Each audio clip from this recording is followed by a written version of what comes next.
You are sitting in a meeting. Nothing is wrong. No one is angry. No one is threatening you. And yet, somewhere deep in your chest, something tightens. Your pulse climbs. Your jaw locks. Your eyes drift to the door without you deciding to look at it. You did not choose any of this. Something else did. Something much, much older than you. Your brain still thinks you are being hunted, not metaphorically, not as a figure of speech. At the level of pure biology, your nervous system runs ancient software. Software that was written in blood and darkness across 2 million years of open savanna, predator ambush, and sudden violent death. And no amount of fluorescent lighting or scheduled calendar invites has managed to update it. Here is what that means for you, every single day. In the 1990s, neuroscientist Joseph LeDoux at New York University began mapping the fear circuitry of the mammalian brain. What he found changed everything researchers thought they knew about how threats are processed. There is a small almond-shaped structure buried in the center of your brain called the amygdala, and it does not wait for you to think. Before a signal from your eyes even reaches your conscious visual cortex, it has already been routed through the amygdala, evaluated, flagged as dangerous or safe. And in many cases, your body has already begun to react before you are even aware there was something to react to. LeDoux called this the low road. Your brain takes a shortcut. This shortcut exists because, for most of human history, hesitation was death. If your ancestor paused to think about whether that shape in the grass was a lion, they were already gone. The ones who survived were the ones whose bodies acted first and asked questions later. You are descended from those people. Every single one of your ancestors made it. And every single one of them did it by being, at some level, permanently afraid. Think about the last time you were startled by something harmless. A plastic bag on the pavement, a shadow moving wrong, someone appearing suddenly in your peripheral vision. Your heart fired. Your breath caught. Your muscles tensed before you had time to register what you were even looking at. That was the low road. That was 2 million years of survival code executing in 30 milliseconds. The plastic bag was irrelevant. The software does not care. But here is where it gets stranger. Your brain does not just react to physical threats. It reacts to social ones with the same intensity. Psychologist Naomi Eisenberger at UCLA ran a study called Cyberball. Participants were placed in a brain scanner and told they were playing a simple online ball-tossing game with 2 other players. After a while, the other players stopped throwing to the participant. They were excluded, left out. And here is what the scanner showed.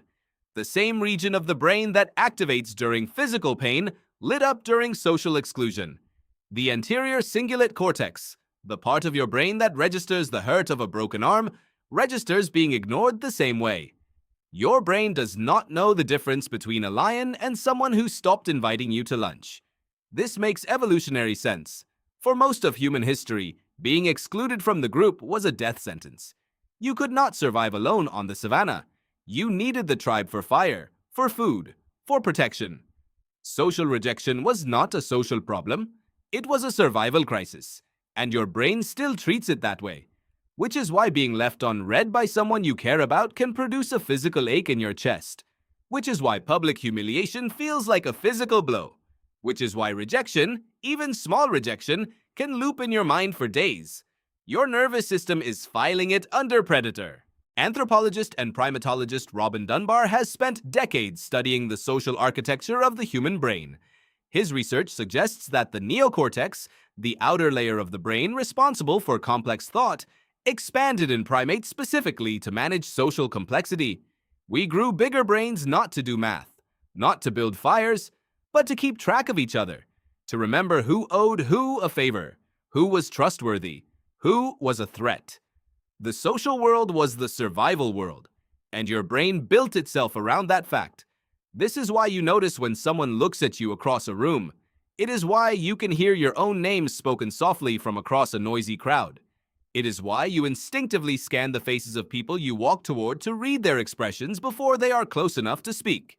Your threat detection system is always running, not as a malfunction, as a design feature. There is a term in psychology called hypervigilance.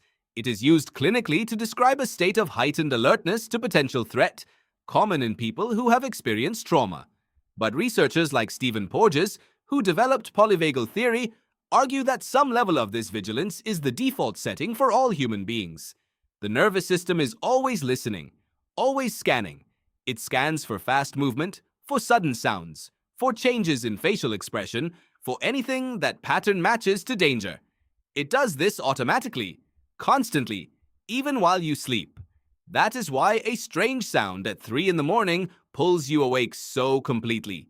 Your brain never fully went off duty. Now add the modern world to that equation. You are walking down the street and someone passes without making eye contact. Threat scan fires. You are reading emails and one has a slightly cold tone. Threat scan fires. You post something online and no one responds. Threat scan fires. You are lying in bed at night and a thought about tomorrow surfaces. Threat scan fires, and nothing discharges it because there is nothing to fight and nowhere to run. This is what researchers have begun calling threat activation without threat resolution. Your stress hormones rise, cortisol floods your system, your heart rate climbs, your digestive system quiets, your immune function dips. All of this is preparation for a sprint or a fight that will never come. Because the threat is not a predator. It is a meeting, a message, a glance, a silence. Psychologist Martin Seligman introduced the concept of preparedness theory in the 1970s, suggesting that humans are biologically prepared to fear certain stimuli, particularly snakes, spiders, heights, and the dark, far more easily than other equally dangerous things, like cars or electrical outlets, because those ancient fears were survival relevant for long enough to get wired in. You can learn to fear a snake from a single bad encounter. It takes hundreds of pairings to develop the same response to a car. Your brain is not an equal opportunity learner. It takes ancient threats seriously first, and this is the part that sits with you when you understand it fully. The fears you carry are not weaknesses. They are receipts. They are proof that the people who came before you were careful enough, scared enough, and watchful enough to stay alive when something terrible was always nearby. Every flinch is a footnote in a survival story that stretches back further than language. Every anxious night is the echo of a night fire, sitting just inside the light, listening to the dark. You are not broken. You are just running the oldest software on Earth. The meeting ends, nothing happened. You are fine. And some quiet part of your brain, the part that does not speak in words, registers the absence of the lion, files it as survived, and starts scanning again immediately. Just like it did for every morning your ancestors woke up. You are sitting in a meeting, nothing is wrong, and 2 million years of survival is doing exactly what it was built to do.